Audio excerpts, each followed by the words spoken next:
Sí se logra ver, doctor. Ya, perfecto. Si tuvieran alguna pregunta, por favor, siéntanse libres de hablar directamente, o si no, yo cada cierto número de diapositivas haré alguna réplica para alguna pregunta. Les decía que es importante el conocimiento de insuficiencia respiratoria, porque al ser una patología que es plurietiológica, tener en primer lugar las definiciones, la anatomía, la fisiología, la fisiopatología, muy en claro nos ayuda a consolidar estrategias de tratamiento. Y aparte en emergencia, la insuficiencia respiratoria es multicausal, ¿no? Como les comentaba, puede haber insuficiencia respiratoria por causas pulmonares, extrapulmonares, psicogénicas. Entonces, tener en claro toda la parte teórica es vital para un desarrollo óptimo en el área de emergencia. Cuando hablamos de insuficiencia respiratoria, tenemos necesariamente que hablar sobre fisiología respiratoria.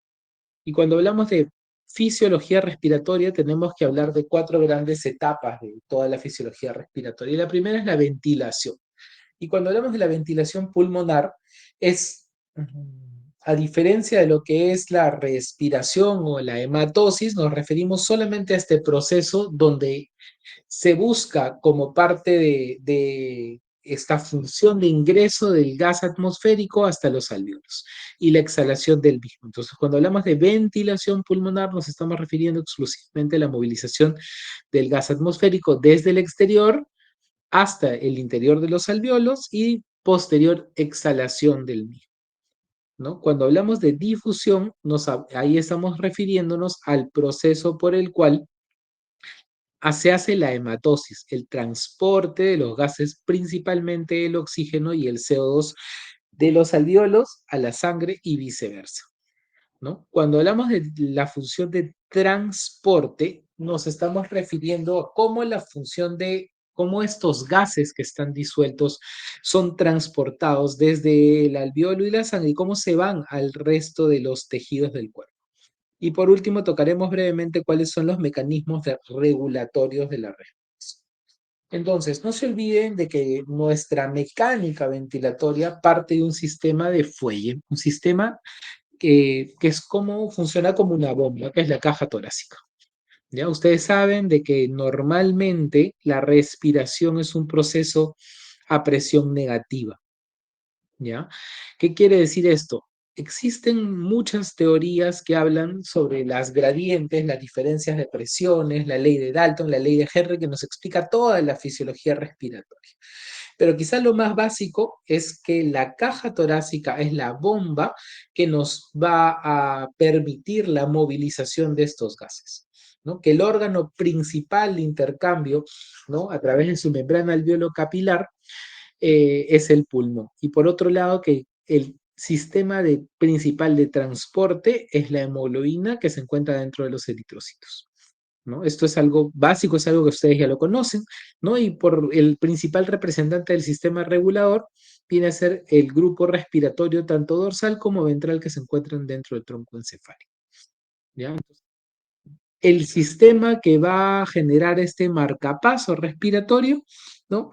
Se encuentra dentro del sistema nervioso central, que viene a ser la parte más primitiva que tenemos, nuestro cerebro más reptiliano, ¿no? El sistema de transporte a través de la hemoglobina se encarga tanto del transporte del CO2 como del oxígeno, el órgano de intercambio del Doctor, pulmón. disculpe, ¿está pasando sus diapos? ¿Perdón? ¿Ha hecho cambio? Disculpe, ¿ha hecho cambio de diapos? Porque no se nota. Ahora sí recién se está notando. A ver, si pongo la presentación, ¿no la observan? No se nota que está presentando. Oh, ya, a ver, permíteme compartir entonces como documento y no como pantalla. Este,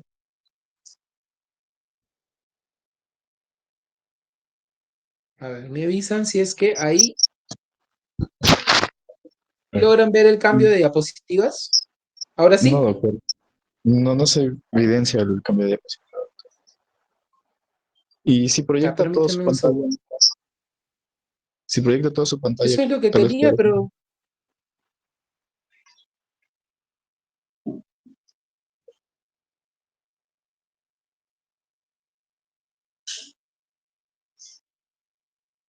Ahora sí. Trata de cambiar de posición. Sí, doctor, ahora sí ya se logra visualizar. Cambiando la Ya, PPT. perfecto. Entonces, si ya vamos un poco más a fondo de lo que es el proceso de ventilación pulmonar, tenemos que acordarnos que existen dos grandes grupos, ¿no? Que son los músculos inspiratorios y los músculos expiratorios, ¿no? Ambos como principal componente muscular tenemos el diafragma. ¿No? Tenemos que recordar también que la inspiración es un proceso activo, a diferencia de la expiración, que es un proceso pasivo. Entonces, todo este grupo muscular que estamos viendo por aquí, ¿no? Tanto los esternocleidomastoideos, escalenos, intercostales, serratos, ¿no? El diafragma, lo que buscan hacer es este movimiento de fuelle, ¿no? Que aumenta y amplía, ¿no? Todos los diámetros, tanto vertical, longitudinal, y transversal de la caja torácica. ¿Por qué? Porque este efecto de aumentar los diámetros genera un diferencial de presión transpleural que hace que de forma pasiva ingrese el aire hacia los pulmones. ¿Ya? Entonces, es la ampliación de la caja torácica lo que hace que la presión transpleural se haga negativa, ¿no? -4, y pueda ingresar de forma pasiva el aire. Cuando estos músculos se relajan, la caja torácica y el propio peso de la caja torácica hace presión positiva hacia el interior de los pulmones para que ésta salgan expulsadas a través de la vía respiratoria. Entonces, el proceso de respiración inspiratoria es activo, mientras que el proceso de expiración es un proceso pasivo. ¿Ya? Eh, este cúmulo de gases que ingresa a través de la vía respiratoria puede segmentarse de dos formas, ¿no? La parte anatómica, como ustedes ya saben, la tráquea, bronquio derecho, bronquio izquierdo, ¿no? El bronquio apical, posterior, con todas sus segmentaciones, ¿no? Que es la partición anatómica que ustedes ya conocen, pero existe una partición, digamos, de la vía aérea fisiológica, ¿no? Que tiene para algunos dos zonas, que es la zona de conducción y la zona respiratoria, y para otros tres zonas, la zona de conducción, la zona de transición y la zona respiratoria. Para efectos de la clase, hablaremos principalmente de dos zonas, la zona de conducción y la zona de transición-respiración. ¿No? ¿Por qué es importante esto? Porque en la primera parte de las primeras 16 segmentaciones, ¿no? Desde el exterior hasta la tráquea, bronquios, bronquios principales, derecho, izquierdo, bronquiolos, hasta la segmentación 16, que son los bronquios terminales, ¿ya? Es una zona que busca principalmente adecuar el aire inspiratorio para que éste sea respirable. O sea, lo purifica de ciertas partículas de gran magnitud, lo calienta, lo humidifica y lo prepara para llegar de una manera más segura hacia la zona respiratoria. Ya a partir de la zona 17, ya, a partir de la zona 17, algunos llaman la zona entre 17 y 19 la zona transicional, existe ya hematosis, ya se encuentran algunas unidades alveolares, ¿no? En los bronquiolos respiratorios y ya hay esta hematosis, este intercambio gaseoso, ¿no? Las zonas donde mayor componente de intercambio gaseoso va a existir es en la zona 23 que corresponderían a los sacos alveolares. Y de esto de aquí se desprenden una cosa importante. En la zona de conducción tiene una puerta de entrada, que esta puerta de entrada viene a ser la cual se cierra, ¿no? Y deja contenido aire en todas las 23 segmentaciones, ¿no? O sea, toda la tráquea, los bronquios, bronquiolos terminales, ¿no? Y existen segmentos de la zona de transición en donde no hay unidades de intercambio gaseoso, ¿correcto? Entonces, de acá nos hablan de un espacio muerto, en donde no hay hematosis, donde no hay intercambio de gases, a esa zona se le denomina como espacio muerto, ¿ya? Y esos espacios muertos existen de dos tipos. El espacio muerto anatómico, ¿no? O sea, donde tradicionalmente se consideran las 16 primeras segmentaciones, donde tradicionalmente no hay hematosis, ¿no? Y se calcula un alrededor de 150 mililitros, ¿no? Y un espacio muerto fisiológico, ¿ya? El espacio muerto fisiológico es justamente en otros segmentos entre las 17 y las 23. Habrán segmentos que no tienen tampoco la capacidad, por ejemplo, en las zonas de transición entre la zona 17 y 19, zonas que no tienen la capacidad de hematosis, pero que también contienen aire, ¿no? A eso se le denomina espacio muerto fisiológico. O, por ejemplo, yo puedo tener una neumonía o una atelectasia en donde no va a haber ingresar aire por un tapón mucoso a cierto grupo alveolar, incrementando mi espacio muerto fisiológico. Entonces, el espacio muerto anatómico lo consideramos como la zona de conducción, en donde no hay posibilidad de hematosis, y el espacio muerto fisiológico, todas las zonas, desde la tráquea hasta los alvéolos, que no tienen oportunidad de hematosis. Hasta acá, no sé si tienen alguna pregunta o alguna duda. Correcto, continuamos. Entonces, si estamos hablando del proceso de intercambio gaseoso, estamos en la parte ventilatoria, debemos recordar que una respiración normal, ¿no? Una respiración sin forzar tanto el movimiento inspiratorio y expiratorio, ¿no? Se denomina volumen corriente o volumen tidal, ¿ya? Este es el volumen con el que respiramos habitual, ¿no? Pero los volúmenes son cantidad, ¿no? Se miden en mililitros, ¿no? De aire inspirado, ¿no? O expirado, o sea, se miden en volumen, ¿no? Sin embargo, las capacidades son las sumatorias de estos volúmenes, ¿no? Entonces tenemos que, por ejemplo, yo podría realizar una inspiración, que siempre es una rama positiva, y la expiración es una rama negativa, ¿no? Una respiración sin forzar ni mi inspiración ni mi expiración, y eso se denomina volumen corto.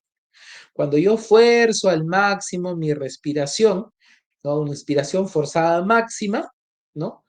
El incremento por encima del volumen tidal o volumen corriente se denomina volumen de reserva inspirada, ¿no?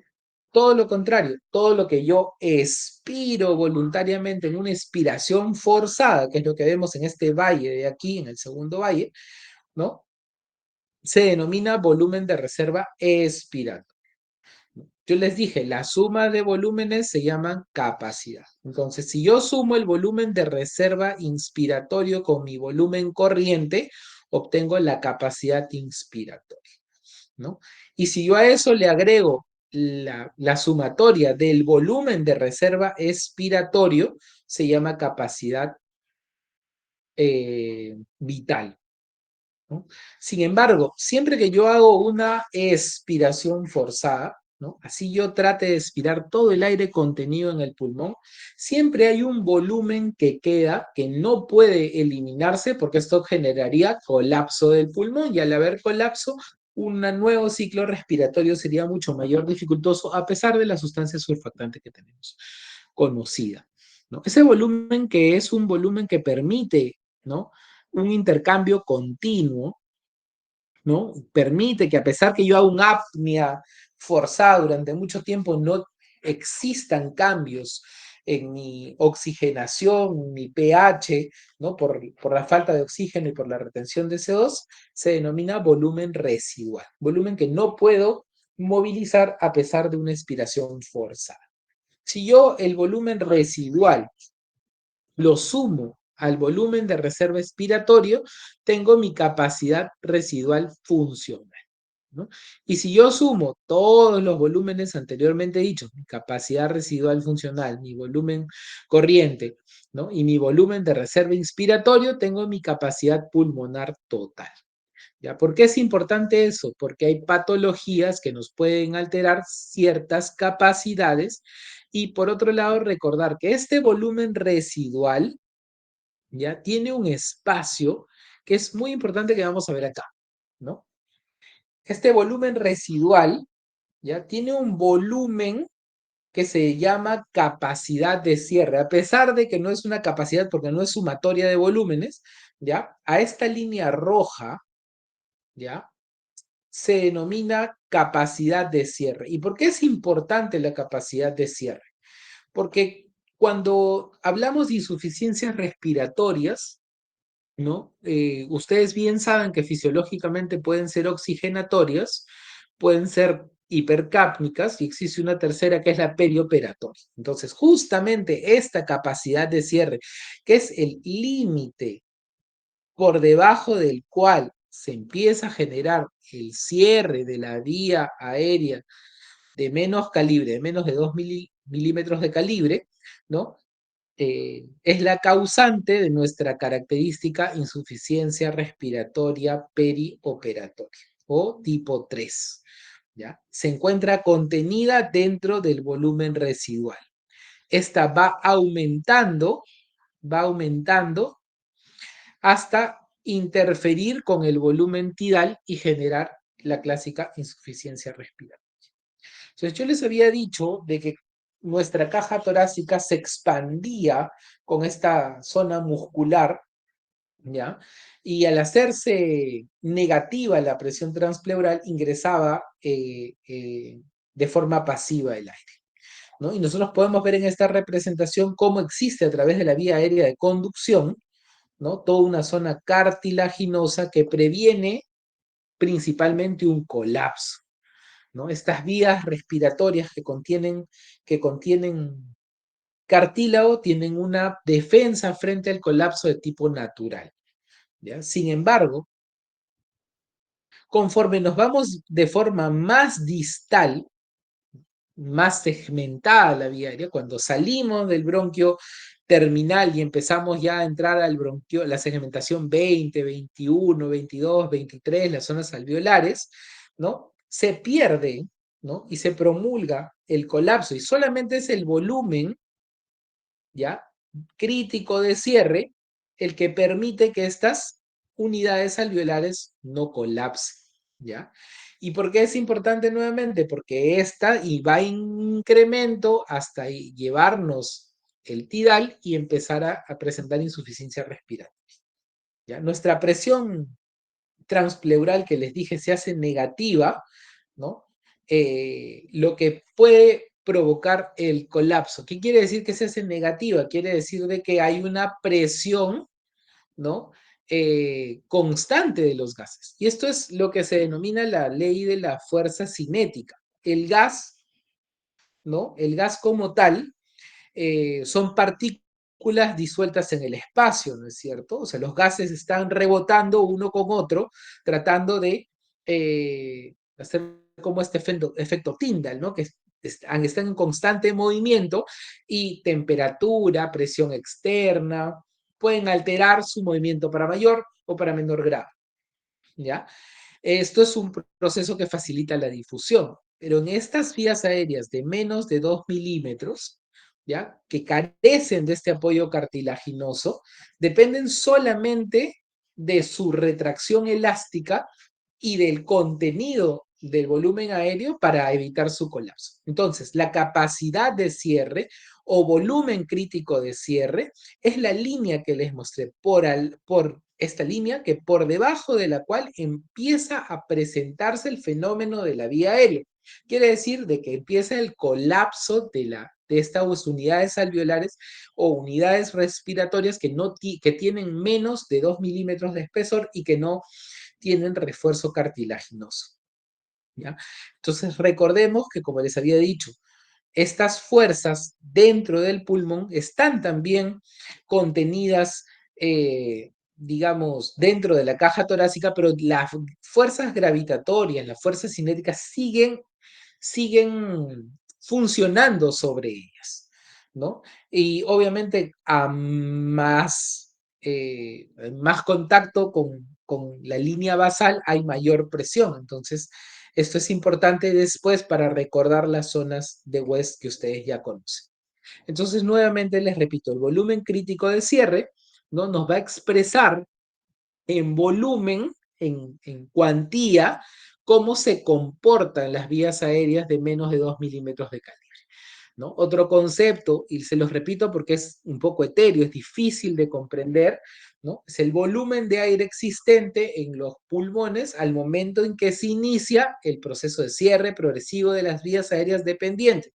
¿Cuáles son las vías aéreas dependientes? Las menos de 2 milímetros, las que no tienen componente cartilaginoso, ¿ya? Y recordemos, muchas veces este está alterado en pacientes obesos, ¿no? Cuando hay restricción del movimiento abdominal, sobre todo en cirugías grandes, en obesidad, ¿no? Y en la senilidad, ¿no? Entonces, cuando el volumen crítico de cierre supere al volumen de reserva expiratorio, ¿a quién está comprometiendo? Empieza a comprometer al volumen tidal, a nuestra respiración habitual. Se empieza a presentar la insuficiencia respiratoria. Entonces, ¿por qué les hago hincapié en esta diapositiva? Porque suele ser con frecuencia pregunta de examen y suele ser difícil de comprender porque esto es lo que nos explica insuficiencia respiratoria tipo 3 perioperatoria. Nuevamente, cuando el volumen crítico de cierre supera el volumen de reserva expiratorio, o sea, quiere decir de que va a empezar este proceso de cierre de la vía aérea, empieza a comprometer el volumen tidal, ¿no? Generando alteraciones ventilación-perfusión. Son las que no se van a ventilar, pero que sí se van a perfundir y alteran el componente respiratorio, ¿no? Entonces, hasta acá, que es el proceso de ventilación. ¿Tienen alguna pregunta o alguna duda? Ya, perfecto, entonces. Vamos a continuar. El siguiente proceso que vamos a describir a detalle es la difusión, ¿ya? Entonces, nosotros hemos hablado que estas segmentaciones pulmonares terminan en la unidad funcional pulmonar, ¿no? La unidad alveolar, ¿no? Pero para su indemnidad, o sea, para que es compuesta, pues, por un conducto alveolar, los atrios, su membrana basal. Entonces, una unidad funcional adecuada, con un sustrato anatómico adecuado, ¿no? Es el primer punto de partida para empezar una adecuada difusión, ¿ya? Recordemos que esta membrana respiratoria, ¿no? De la componente de la unidad respiratoria, tiene una distribución aproximadamente de 70 metros cuadrados en tan solo 2 centímetros de espesor. O sea, está dispuesta así en racimos para aumentar la membrana de intercambio disponible. Perdónenme un segundo, por favor.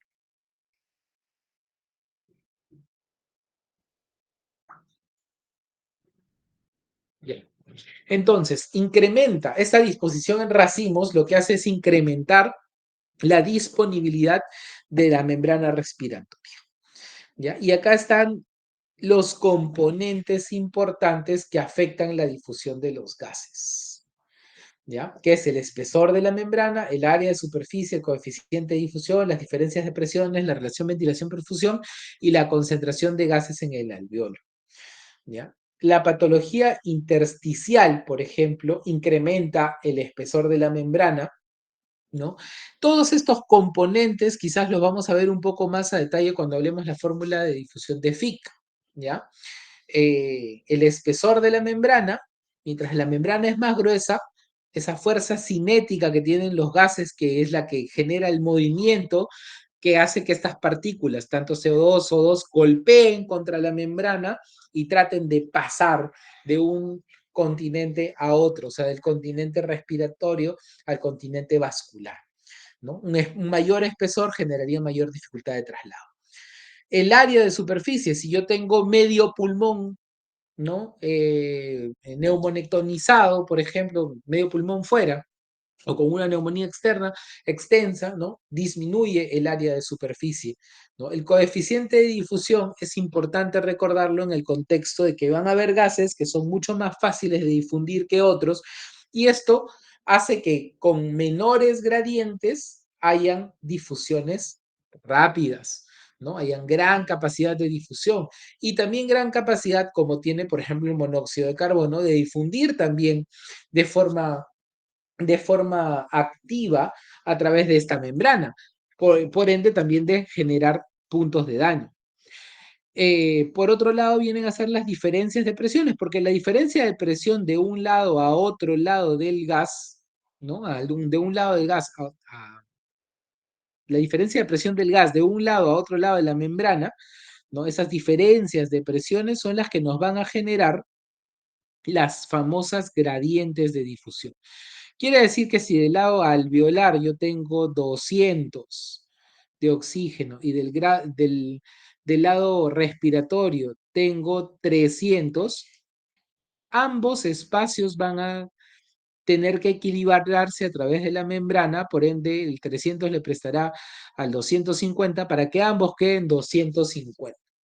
Esas diferencias de presiones son las que, junto con los anteriores elementos expuestos, hagan un intercambio adecuado, ¿no? La relación ventilación-perfusión, como no, también es un punto importante porque podemos tener áreas adecuadamente ventiladas que no estén adecuadamente perfundidas, alterando la difusión de dichos gases y viceversa. Y la concentración de gases inhalados en el alveolo obviamente va a determinar, ¿no?, las diferencias de presiones y la cantidad, ¿no? O sea, si yo estoy en un ambiente que está cerrado, todo el mundo es un ambiente pequeño, con gran hacinamiento, estoy respirando el CO2 que se está acumulando, ¿no? El CO2 inspiratorio de dicha área está incrementado, mi CO2 también va a estar incrementado por ende. Entonces, la concentración de dichos gases también tiene que ver mucho con la difusión. Entonces, si bien es cierto, les dije que íbamos a hablar de las leyes de Fick. Antes de hablar de la ley de Fick, tenemos que hablar de la ley de Dalton y de la ley de Henry. ¿Ya? La ley de Dalton habla sobre que un grupo de gases que no reaccionan entre sí, en una mezcla aérea de gases, ¿ya? Dichos gases se comportan, si es que no reaccionan uno con otro, como si estuvieran en un ambiente independiente. Quiere decir que yo puedo ver, si bien es cierto, el aire atmosférico es un grupo de gases, oxígeno, nitrógeno, argón, vapor de agua, CO2, etc., etc., etc.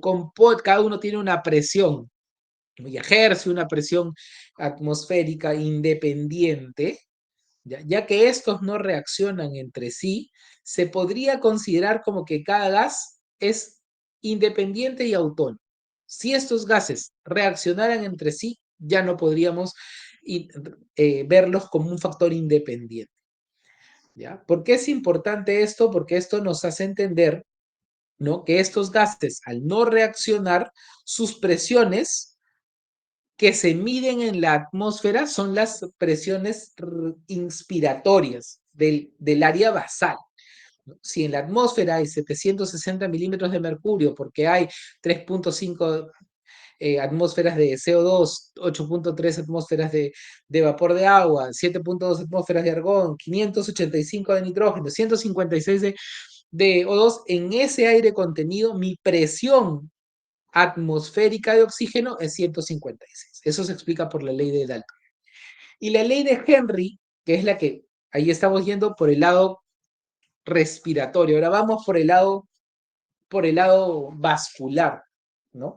La ley de Henry nos habla que dichos gases ya no están en una matriz aérea, sino el cuerpo es una matriz en base de agua, ¿ya? Entonces, aquí habla sobre la presión de dichos gases sobre su coeficiente de difusión, ¿no? Son los que nos van a determinar las presiones de difusión que van a tener. ¿Ya? No se olviden, ley de Dalton y ley de Henry. En la ley de Henry, importante, la presión parcial del gas, la relación entre la presión parcial del gas y su coeficiente de difusión. ¿Ya? Mayor coeficiente de difusión, menor va a generarme menores presiones. ¿Ya? Entonces, para esto nos hablamos un poco de la ley de Fick. Cuando hablamos de la ley de Fick, que es mecánica de fluidos, ¿no? Los gases son fluidos, pero en estado gaseoso, ¿no? Recordemos que es para un estado estacionario, ¿no?, donde el movimiento o la concentración el gas va a haber mayor movimiento cuando mayor diferencia de presión hay de un lado a otro lado de la membrana, ¿ya? Y se explica tal cual en esta imagen. Yo les dije que habían muchos componentes que influían sobre la difusión, ¿no? Les dije que el área es entre 70 a 100 metros, ¿no? Que son las unidades alveolares funcionales, el espesor de la membrana alveolar capilar de 0,3 micras, ¿no? Las presiones, por un lado, los 156 de oxígeno, por otro lado, los 3,5 de CO2, ¿no? Les hablé de un coeficiente de difusión, ¿no? Sin embargo, en el CO2 no es, inclusive, que tiene mucho mejor coeficiente de difusión que el oxígeno, ¿ya? Y tiene una difusión facilitada, porque el CO2 tiene una capacidad, ¿no? Que es atraído por las moléculas de agua, tiene una propiedad quimiotáctica, ¿no? El agua, componente del cuerpo, funciona como un imán que atrae el CO2, ¿no? Entonces, no solamente difunde más rápido y difunde mejor porque tiene un coeficiente de difusión mayor, ¿no? Sino porque tiene una difusión facilitada por esta propiedad química que se cree que es por las moléculas de agua contenidas en él, ¿ya? Entonces, la tasa de difusión, que es lo que busca determinarse con la ley de Fick, habla que existen tres razones que son directamente proporcionales en cuanto a su contenido. O sea, la difusión es directamente proporcional al área de intercambio, directamente proporcional a la diferencia de presiones o gradiente y directamente proporcional a la solubilidad o coeficiente de solubilidad del gas. Yo les decía, tiene un gran coeficiente de difusión el CO2, por eso tiene gran capacidad de difusión. Y encima se facilita por esta propiedad quimiotáctica que generan las moléculas de agua. Y por otro lado, es inversamente proporcional a la raíz cuadrada del peso molecular, ¿ya? Y del espesor de la membrana, ¿ya? Eso es lo que nos trata de explicar la ley de Fick. ¿Y cómo lo podemos aterrizar esto en el cuerpo humano, ¿no? Los gases son invariables. Sus coeficientes de difusión, de solubilidad son invariables. Pero el área de intercambio es variable. El espesor de la membrana, por ejemplo, varía en diferentes circunstancias patológicas, como por ejemplo la fibrosis pulmonar, ¿no? Entonces, es así como aplicamos esta ley de Fick al proceso respiratorio, ¿no? Entonces, les decía que es importante recordar todo esto, como la pérdida de sustrato, por ejemplo, pérdida de membrana en la fibrosis pulmonar. Podemos ver acá la famosa panalización o pulmón en panal de abejas, donde hay pérdida de la arquitectura. Hay gran componente fibroblástico, espesor de la membrana, ¿no? Entonces, que son, miren cómo hay gran depósito de fibroblastos, lo que incrementa el espesor de la membrana. Un pulmón con EPOC, ¿no? En vez de ser una red perfecta y articulada, hay pérdida de la integridad de los septos, por ende pérdida del área de difusión. Entonces, en un proceso eh, que va a ser más fácil explicarles porque hemos hablado sobre estas leyes físicas, ¿no? Tenemos una bomba que es el corazón que fluye y manda constantemente un flujo sanguíneo hacia el pulmón, ¿no? Y esa sangre que llega al pulmón es sangre desoxigenada. Va a generarse el proceso de difusión para igualar los contenidos alveolares a los contenidos endoteliales o en contenido vascular, ¿no? Para ser llevada nuevamente al corazón para su reparto al resto del cuerpo. Ya. Una cosa importante que les dije anteriormente era que el aire alveolar, o sea, lo que llega directamente al alveolo, no es lo mismo que el aire atmosférico. Y esto es por varias razones, ¿no? Nosotros ya hemos determinado, cuando les puse acá la ley de Dalton, acá abajo, están sus presiones parciales, ¿no? Que son las que se ven acá en porcentajes, ¿ya? Veamos cómo cambia cuando pasa este aire atmosférico sobre la zona de... Perdónenme un segundito. Ya. Ah, ok, ok. Les decía entonces, ¿cómo cambia el aire atmosférico cuando pasa la vía de conducción, ¿no? Y es adecuado, ¿no? para el ingreso hacia el alveolo, para la zona propiamente respiratoria. Y quizá el cambio más importante lo tengamos acá, ¿no? Que es que se humecta, pasa de 0,5% de contenido de vapor de agua a 6,2%. Y esto es porque les dije que el cuerpo humano era principalmente agua y el calor corporal expuesto hacia las mucosas hacía que esta agua se evaporara, ¿no? Y se mezclara con el aire de ingreso. Primer cambio importante, ¿no? Casi sin ¿Y por qué cambian todos entonces? ¿Por qué cambian todos los componentes? Obviamente, si incrementa un porcentaje de algún gas, otro tiene que bajar, ¿correcto? Entonces, aparte, ¿por qué cambian los componentes? Porque se mezclan con el aire que ya estaba previamente ingresado al aire, a la vía aérea de conducción, ¿no? Y sufre una mezcla, ¿no? Lo que hace que el aire alveolar se mezcle a su vez también con el aire que ya ha tenido la difusión anterior, ¿no? Entonces, eso me explica por qué el aire atmosférico sufre un primer paso de acondicionamiento en la zona de conducción y sufre otro cambio mayor, ¿no? Al mezclarse con este aire de la exhalación, ¿no? Con este aire que ya ha cedido a su proceso de hematosis.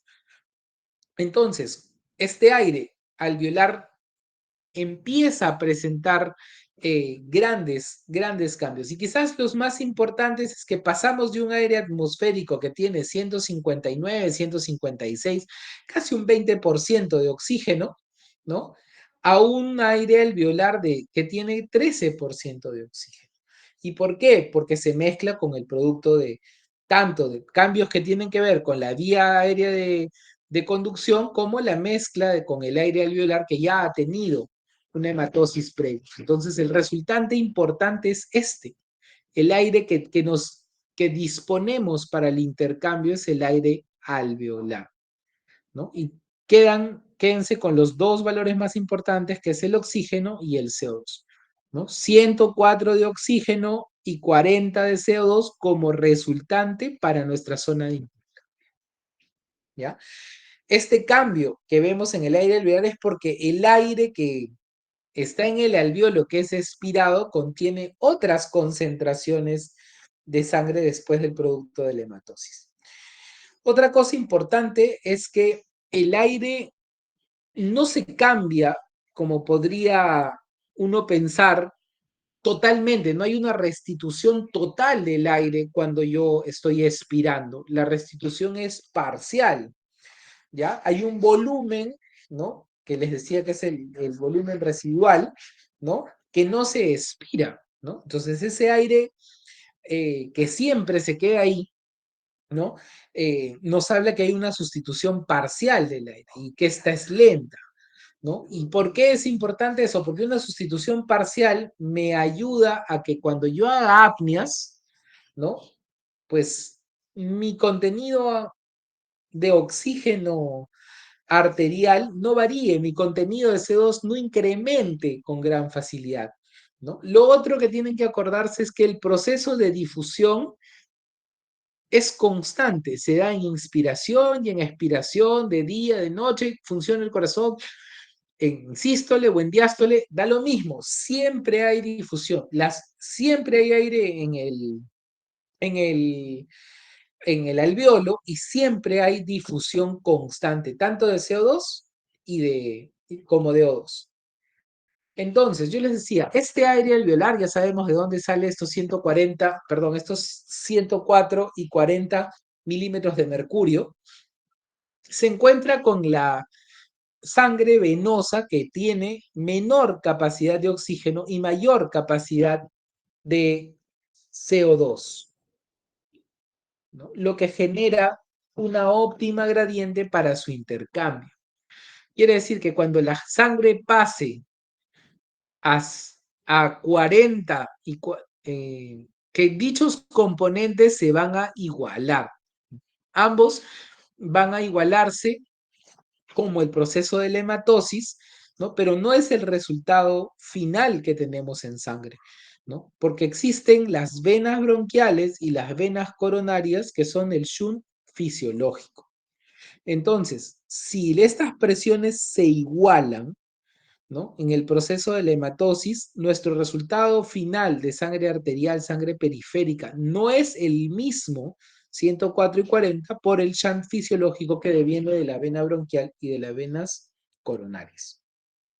Otra cosa que tenemos que acordarnos, que también es importante, es nuestra curva de disociación de la hemoglobina, que es nuestro efecto Bohr, ¿no? ¿Por qué es importante el efecto Bohr? Porque junto con el efecto Haldane, no son lo que nos explica cómo se va a dar la entrega de oxígeno y la entrega de CO2. ¿Ya? En el efecto Bohr habla que en condiciones donde hay acidosis, ¿no? Donde hay pH bajo, donde hay CO2 alto, yo siempre les digo a mis alumnos, vean el CO2 como un ácido, como un componente ácido. Cuando se eleva, ¿no? También funciona, hay alteraciones del pH. ¿No? O incrementos de la temperatura o incrementos de 2,3 difosfoglicerato, que son del 2,3 difosfoglicerato, es un marcador de hipoxia, ¿no? Todas estas circunstancias de gran gravedad, la curva se desvía hacia la derecha y al desviarse a la derecha, ¿qué nos está diciendo? Que la hemoglobina ya va a ser mayor facilitadora de entrega de oxígeno, ¿no? ¿Qué sabe la naturaleza? En condiciones de gran gravedad, donde mi pH está ácido, donde estoy reteniendo CO2, donde estoy con marcadores de hipoxia incrementados, la hemoglobina dice, voy a ser buena, voy a dejar rápidamente que cualquier tejido se lleve mi oxígeno, ¿no? Y todo lo contrario, a la inversa, cuando el pH es bajo, cuando el CO2 es bajo, la temperatura es baja y encontramos bajas cifras de 2,3 difosfoglicerato, ¿no? Podríamos decir en situaciones que no son de gravedad, ¿no? Nuestra hemoglobina agarra con avidez el oxígeno y no permite entregarla con facilidad, ¿no? Y aquí viene el punto medio de la curva, que es el P50, alrededor de 27-28. Cuando ésta se desplaza hacia un lado, o sea, se disminuye en su valor, quiere decir que la curva se está desviando hacia la izquierda. Y cuando incrementa su valor, quiere decir que la curva está hacia la derecha. Y esto es como hablamos del proceso de liberación o entrega de oxígeno, gracias al efecto Bohr. ¿Ya? Entonces, en el efecto Haldane existe algo similar, pero con la hemoglobina. Aumenta la afinidad del transporte del CO2 en presencia de sangre desoxigenada y disminuye su afinidad de transporte de CO2 en presencia de sangre oxigenada. Y esto lo hace, ¿no? Porque en el componente tisular, ¿no? Se busca el ingreso de oxígeno y la exhalación del CO2, ¿no? En el componente celular, ¿no? Entonces, en el fluido intersticial hay poco contenido de oxígeno y gran contenido de CO2. El CO2 les dije que tiene una capacidad de difusión a través de las membranas muy alta, entonces casi por difusión pasiva ingresa del tejido intersticial hacia el contenido vascular, hacia el plasma. Y acá la importancia del sodio, del cloro, perdón. El cloro, el transporte de cloro, facilita el ingreso del CO2 hacia el glóbulo rojo. Y este, en gran medida, se une a la hemoglobina formando la carboxihemoglobina. Una manera de transportarla, pero que es de rápida saturación, ¿no? La principal medio de transporte de la hemoglobina a través del eritrocito es a través del ácido carbónico. Este CO2 se funde gracias a la anidasa carbónica con una molécula de agua, convirtiéndose en ácido carbónico, que a su vez se deriva en bicarbonato y un hidrogenión. Y este hidrogenión es sustrato para que la hemoglobina bote su oxígeno en medio ácido, bote el oxígeno para que ésta sea liberada al plasma y del plasma pueda pasar a los tejidos intersticiales y de los tejidos intersticiales pueda llegar hacia la célula.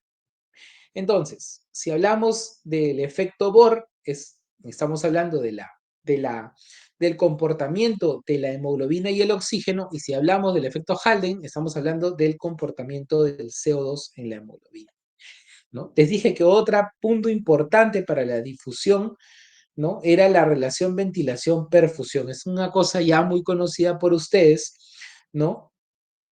Pero las zonas de mejor difusión son las zonas que tienen un radio adecuado, ¿no? Tanto de ventilación como de perfusión, ¿no? Porque los sistemas se saturan. ¿Qué quiere decir? Si hay mayor contenido de aire que de sangre, ¿no? Solamente se va a saturar con el contenido de sangre, que es lo que caracteriza a las zonas del ápex, ¿no? Más ventilación, menos perfusión. Y el efecto contrario en las zonas de la base, ¿no? Mayor perfusión que contenido sanguíneo, ¿no? Entonces acá lo que se satura rápidamente es el contenido aéreo, ¿no? Va a haber contenido sanguíneo, pero que no puede generar esa gradiente de hematosis. Entonces se dice que las áreas perfundidas pero no ventiladas, ¿no? Que son las áreas de Shank, ¿no? Tienen un coeficiente de ventilación-perfusión iguales a 0, ¿no? Las áreas ventiladas pero no perfundidas son las que encontramos como espacio muerto fisiológico, ¿no? Eh, ya habíamos dicho su significado, y las áreas de perfusión, pero que no están oxigenadas, tienen un BQ también entre 3 y 10, que son los ideales, ¿no? Y por último, para hablarles de la regulación de la respiración, que tenemos principalmente 3 centros respiratorios, ¿no? Y que regulan la inspiración, que van a regular en buena cuenta la respiración, la inspiración, la expiración y mi frecuencia. Existen algunos que son como el de la protuberancia, que es el neumotáctico, que es consciente, es el centro apnéustico, y unos que son vulvares, que son reflejos, que es el dorsal y ventral, que no son controlados a voluntad. ¿Ya? Por otro lado, recordemos que hay un sistema de retroalimentación a través de unos quimiorreceptores, ¿no? En el seno carotidio y en la aorta, que están constantemente controlando el nivel de oxígeno, pH y CO2 para activar, estimular o sobreestimular, en el caso de requerir una compensación, el bulbo, ¿no? El centro dorsal y el centro ventral. Por otro lado, también hay receptores a nivel de los músculos respiratorios y en las paredes alveolares para sensar la calidad del aire ingresante. Si hay mucho polvo, si hay algún contenido inadecuado, ¿no? Van a estimular el reflejo de la tos, ¿no? Sobre todo también los irritantes. Ahí los tienen, ¿no? Y esto nos habla de un primer punto importante, ¿no? Que es toda la parte fisiológica. Entender esto nos facilita nuestro trabajo de forma posterior. Hasta acá, ¿tienen alguna pregunta o alguna duda? Si tuvieran en algún momento alguna duda o alguna pregunta, por favor la escriben también en la bandeja de mensajes para poder leerlos de tanto en tanto. Permítanme un minuto para traerme algo de tomar y vengo nuevamente con ustedes. Un minuto, por favor.